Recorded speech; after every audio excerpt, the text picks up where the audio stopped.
Hello, beautiful souls. Welcome back to Tamanna Awakens, which is your sacred place for healing, introspection, and awakening.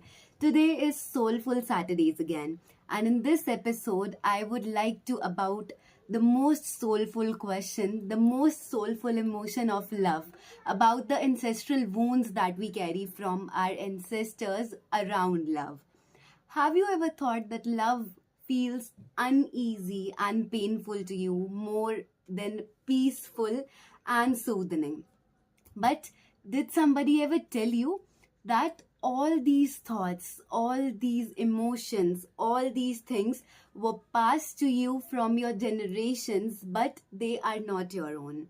All the things that govern around love, all the thoughts that govern you around love are sometimes not your own but passed from your ancestors.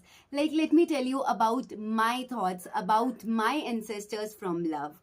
My maternal great grandmother's husband, which is my maternal great grandfather, was an engineer and always used to travel. So my Parnani always lived alone, and she carried a thought that no matter how much you love somebody or no matter what kind of a marriage do you have to stay alone, you have to survive alone. Then my nanny or my grandmother was left by her husband, was left by my Nanaji, just because of a random fight which grew so fierce that they couldn't even live together, and she also lived her life alone. Then coming to my mother, like, my father got expired in 2008. Then even my mother lived her life alone, and I have heard from her that love is painful, love is being alone, love is the toughest thing that one has to face. In spite of being around the man whom she loved with all her heart, she was cheated, she was abandoned, and she was left alone to manage 3 kids. So when I carry a generational trauma around love, how can my thoughts around love feel safe? How can my feelings, my emotions, my things around love feel healing? So this is the thing that I want to instill in your mind. This is the thought that I want you to look upon yourselves. You are not alone when you feel unsafe in love, when you feel more pain than peace in love. You are carrying the wounds that have been passed to you by your lineage, by your ancestors. But you can be the cycle breaker. You can become aware and heal yourself in love. You can practice and preach love that is soulful, that is healthy, that is fulfilling, that instills depth in your heart rather than wounds in your heart. I am not saying that life will not have challenges. I am not saying that you will have a smooth, soulful, beautiful love story. But all I am saying is, when you put awareness into yourself, when you are ready to work upon yourselves around the emotion of love, when you are ready to not give up and you are ready to rewire your thoughts, you become the cycle breaker, not only for yourself but your whole bloodline. Healing is such a beautiful concept. Healing is such a soulful task that it not only requires courage, it not only requires introspection, but it requires action. It requires consciousness, awakening, awareness, and being present into yourself, holding yourself into all such things that feel difficult. Times come which are difficult, times come which are stormy, but this doesn't mean that there will not be a sunrise. This doesn't mean that your soul will not feel safe. This doesn't mean that you will not smile again. So 3 things that can really help you to heal yourself from your ancestral wounds of love. First tip can be, or first healing technique can be, that you need to reparent your thoughts. Our parents have been from different generation. Our parents have lived things that were told to them by their parents or by their great grandparents. But we can rewire ourselves.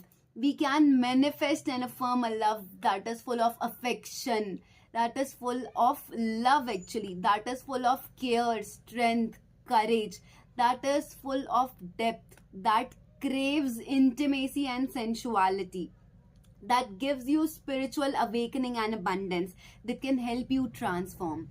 And this is the way how you reparent your thoughts, how you bring your thoughts to such a pause that everything around you about love feels safe, no matter what your past has been.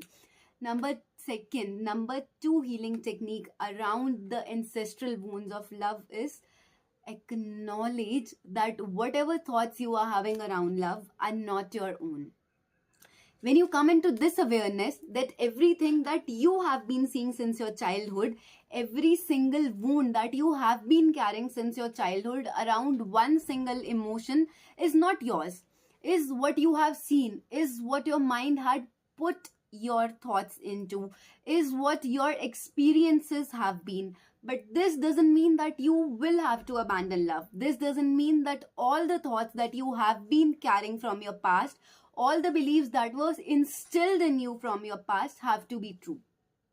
This means that all you need to do is stay awakened, stay conscious, and breathe in the present. Manifest that things will happen and things can change. Everything that was there in the past is not going to repeat. This is the biggest fear that we have in our mind, that history repeats itself. But this doesn't mean that you are going to be still repeating the same mistakes, or you are going to be abandoned by the same people, the same emotions that were there with your parents or your grandparents or your great grandparents. You can be a cycle breaker. You can be that lineage part. You can be that generation which helps not only to set yourself free, but your whole lineage and your bloodline free. Number third healing technique is affirm.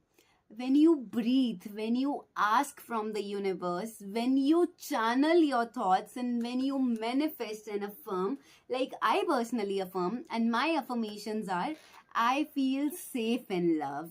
I attract a love from the universe that fulfills me and my families and our families with the partner emotionally, financially, and spiritually. And when your thoughts just get aligned into all of this, when your subconscious mind keeps on hearing all of this again and again and again, believe me, there is nothing that love cannot change. There is nothing that cannot be rewired. And there are no thoughts or patterns which cannot get extinct and be replaced by another emotion or thought. So, you are not alone who is suffering from all the past traumas around love. You are not alone who has seen breakups, who has seen people being abandoned, being divorced, being ditched, or being murdered as the world is dealing with love. But all I want to tell you is, once you rise into your consciousness, once you are spiritually awakened, once you are healed and rewired with your thoughts and your traumas, love is the most beautiful emotion one can feel in life. And the ones who abandon love, abandon that part of life that should never, never be left out, or you should never be scared enough to leave love. So remember that love can give you wings, love can give you courage, love can give you depth and emotions that your soul needs. You need not abandon love because of your thoughts. You need not stay fearful just because the past generations had feared trauma or abandonment in love. Together we can heal, rise, and awaken in love.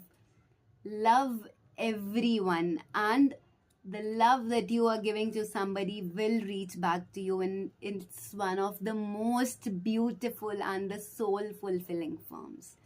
Until next Saturdays, please try to journal all the thoughts that you have been hearing, all the memories or experiences that you have been seeing since childhood around love, and try to reflect that are your fears around love, or are your thoughts around love are really your thinking, or a thought that have been passed to you from your generations. Until then, take care of yourselves. God bless you all. This is Tamanna signing off. I'll see you on next episode of Soulful Saturdays.